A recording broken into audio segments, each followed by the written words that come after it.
You'd think people would know better than to attack King Kirby, but this is where we are on the internet today. People always fall to the lowest common denominator. We'll get that in just a second. For now, please make sure to go and check out my work. It's a lot of fun. I have links to my Amazon, to my newsletter on the page, and I appreciate everybody who supports the channel by reading the books. I've got science fiction novels, I've got comics, lots of good classic stuff because I really appreciate the classics and want to do honor towards them all of the time. The big news of the day is people are attacking Jack Kirby and his art on Twitter because there's an Eternals movie coming out, which is some of Jack Kirby's 1970s work. Now, I recently read this work, and he did some magnificent stuff in that. Really beautiful designs, really beautiful sort of architectures and things like that. It's probably story-wise not some of his best material. I think the concept was really good, but he was getting some notes from Marvel and all that, and he was not able to execute and turn around the story to actually have a nice conclusion or really go anywhere after a while. We can talk about that probably another time. But what's happening is he's getting berated on his art.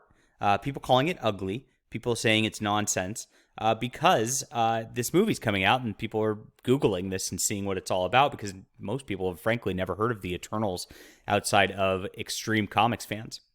Now, it just goes to show that the moviegoers really are the lowest common denominator of society that is interested in entertainment. They have no idea where this stuff comes from, no idea what the good comic art is supposed to look like because they've never seen it. They've never even attempted to look at it in the past. And it's just sad watching this kind of commentary, but it's also what's expected. When you have pushed the culture to the lowest of the low for 20, 30 years, and you've done superhero movie after superhero movie, that's all the same formula, that's all the same look, that's all the same corporate garbage.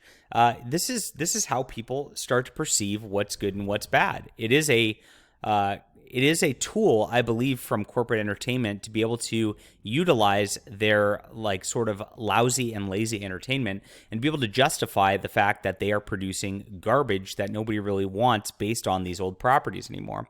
It's sad because it means that greats like Kirby, like Ditko, like Buscema really never get the attention, really never get the praise that they're deserved in the greater populace.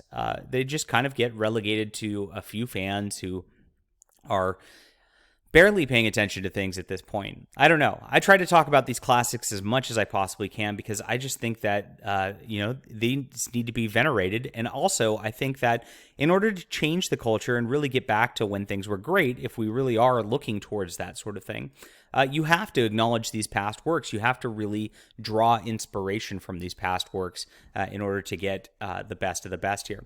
Now, fortunately, this is not all bad news. There are a lot of defenders on Twitter right here. James Gunn actually chimed in on this, and James Gunn has probably made some of the better Marvel movies out there just based on his artistry.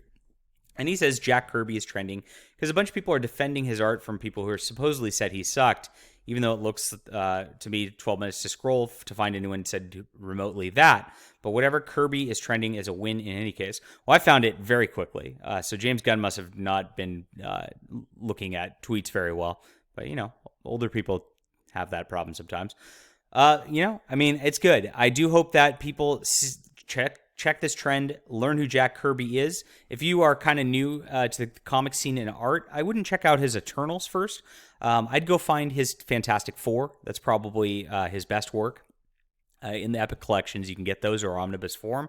They're pretty easy to find at this point. Another great one is Jack Kirby's New Gods for DC. The Eternals really spun off of that when he left DC and went back to Marvel. But the New Gods really had a little bit better of story to it, and it is a very similar, I'd say, style and theming to what the Eternals had to offer. What do you guys think about this? I enjoy talking classic comics personally, so I'm having fun with it. Leave a comment down below, hit that like and subscribe button. We'll be back soon.